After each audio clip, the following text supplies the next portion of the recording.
Hey guys, recently I was working with a patient, and after I got done doing her adjustments, she said to me, "Man, doc, I don't know how you do it, but somehow you always know what needs to move or what needs to get adjusted. How do you do it?" And it made me want to make a video to explain some of the criteria that I use when I'm performing my adjustments. Because the fact of the matter is, it's not just dumb luck. Chiropractic is meant to be a precise therapy for correcting misalignments or subluxations of the spine to take interference out of the nervous system and allow the body the best chance to heal and repair itself from the inside out. There's quite a lot that goes into that, so let's talk about it. Very often when I'm examining a patient for the first time, one of the first things that I'll do is what is known as a gait analysis. I will actually just watch this person walk around because this can actually give you quite a bit of information as far as where there may be areas of dysfunction in the body, and this in turn will help to guide the treatment process, including chiropractic adjustments. Another key component of the chiropractic evaluation is a posture check.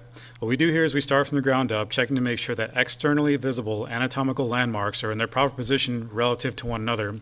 This is very important because if for some reason these anatomical landmarks get out of position relative to each other, that can cause quite a lot of stress and strain in the muscles and joints, and possibly even contribute to organ dysfunction depending on how severe it is and how long it has been going on.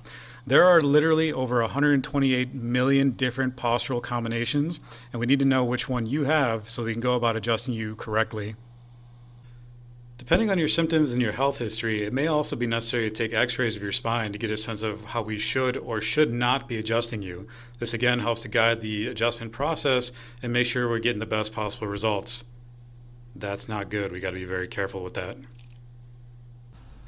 Each and every adjustment I'll also be performing palpation of the muscles and joints. This is me using my hands to check the muscles and the joints to figure out where we're going to do the adjustment that day. This can happen very quickly, but what I'm doing is simultaneously looking for any signs of swelling, inflammation, muscle tone imbalances, and I'm also checking the position of the joints relative to each other because this is all going to help to guide me in the adjustment process and make sure we're getting the best possible result for you. All right, so there you have it. As I said, there's quite a lot that goes into making sure we're delivering the best possible adjustment each and every time we're working with somebody because your health is too important to be left up to chance. Now, if you watch this video and you're wondering if chiropractic can help you or you have any questions, go ahead and send us a question, send us your inquiries. We'd love to do what we can to help you out. Otherwise, thank you guys for watching. Have a great day and take care of yourself.